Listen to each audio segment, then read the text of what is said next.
Non vedo alcuna veneziana, solo una bella moretta. Come forzare l'inclusione? Com'è evidente che non c'entra nulla con il capo che indossa?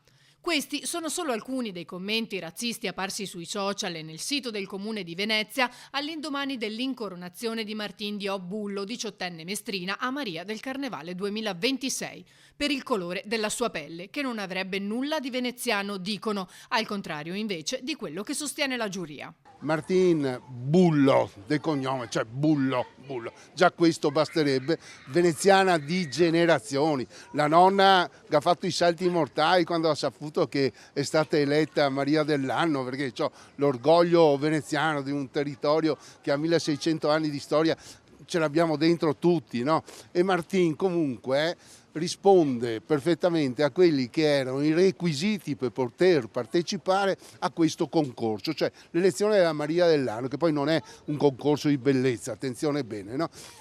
Quelle erano le regole, lei ci entrava a bomba dentro e quindi ha potuto partecipare. Amareggiata la storica presidente della rievocazione. Trovo che l'invidia purtroppo è un brutto male che provoca risentimento, frustrazione e senso di inferiorità. Martin, vi assicuro, è una ragazza intelligente, empatica, solare, educata, ha tutte le qualità per essere Maria dell'anno e rappresentare Venezia.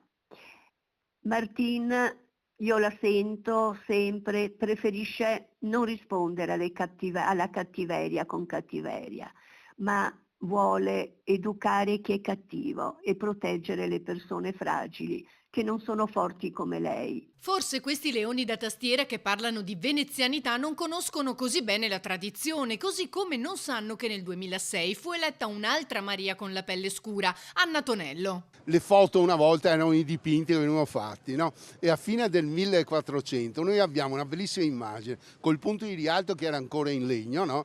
E davanti una nuvola di gondole, quelle che erano le gondole dell'epoca, le barchette, va bene, con i gondolieri. C'è uno dei più antichi gondolieri che è nero di colore.